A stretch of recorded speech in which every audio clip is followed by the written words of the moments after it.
নিজের গাছের সবজি আর সাথে যদি থাকে ইলিশ মাছ, এর চাইতে ভালো দুপুরের খাবার একজন বাঙালির কাছে আর কি হতে পারে। আসসালামু আলাইকুম, আমি অন্তরা। এই তো আজকেও সকালবেলা ছাদে চলে আসছি সবজি বাগান থেকে সবজি পাড়ার জন্য। ছাদে আমাদের করলা গাছ ছিল, তো ওইখান থেকেই করলা পাড়ছি। আর আজকে হচ্ছে আমরা হুজুরের জন্য দুপুরের খাবার রান্না করব, সেই জন্যই গাছ থেকে কিছু করলা পেড়ে বাসায় নিয়ে চলে আসলাম। এখন এই যে রান্না বান্নার দায়িত্বটা আজকে আমার হাজবেন্ড নিয়েছে, তো সেই সব কাজগুলো করবে। গাছ থেকে পেড়ে এনে এই যে সাথে সাথেই তরকারি করতে বসে পড়েছে। আজকে হচ্ছে গাছের যে করলাগুলো ওইগুলো ভাজি করবে আলু দিয়া, আর এদিকে বেগুন। এই বেগুনগুলো কিন্তু আমাদের গাছেরই, আমাদের না, আমাদের প্রতিবেশী ভাইয়ের গাছের বেগুন।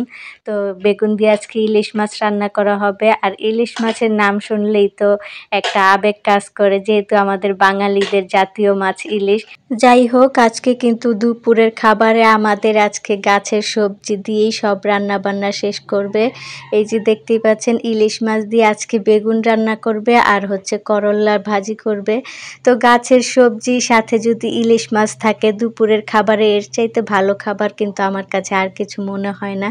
তো আমার তো এইসব খাবার খুবই পছন্দ। আপনারা কে কে গাছের শাক সবজি পছন্দ করেন কমেন্ট করে জানাবেন কিন্তু। আর এইদিকে আমার হাজবেন্ড আজকে কিন্তু তাড়াতাড়ি করে রান্নাবান্নাগুলো করেছিল, কারণ আজকে দুপুরে হুজুরের জন্য খাবার পাঠাতে হবে। এই তো আমাদের রান্নাবান্না কিন্তু শেষ, এখন হচ্ছে হুজুরের খাবারগুলো বেড়ে নিচ্ছি। তো ইলিশ বেগুনটা কিন্তু অনেক সুন্দর করে রান্না করেছে আমার হাজবেন্ড, মাশাল্লাহ। তো এই ছিল আজকে আমাদের পক্ষ থেকে হুজুরের জন্য দুপুরের খাবারের আয়োজন।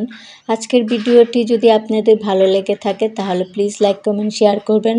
এদিকে যে হুজুরের জন্য খাবারগুলো বাটিতে রেডি করে রেখেছি, একটু ঠান্ডা হলেই দিয়ে দিব। তো আজকে এই পর্যন্তই, ধন্যবাদ সবাইকে।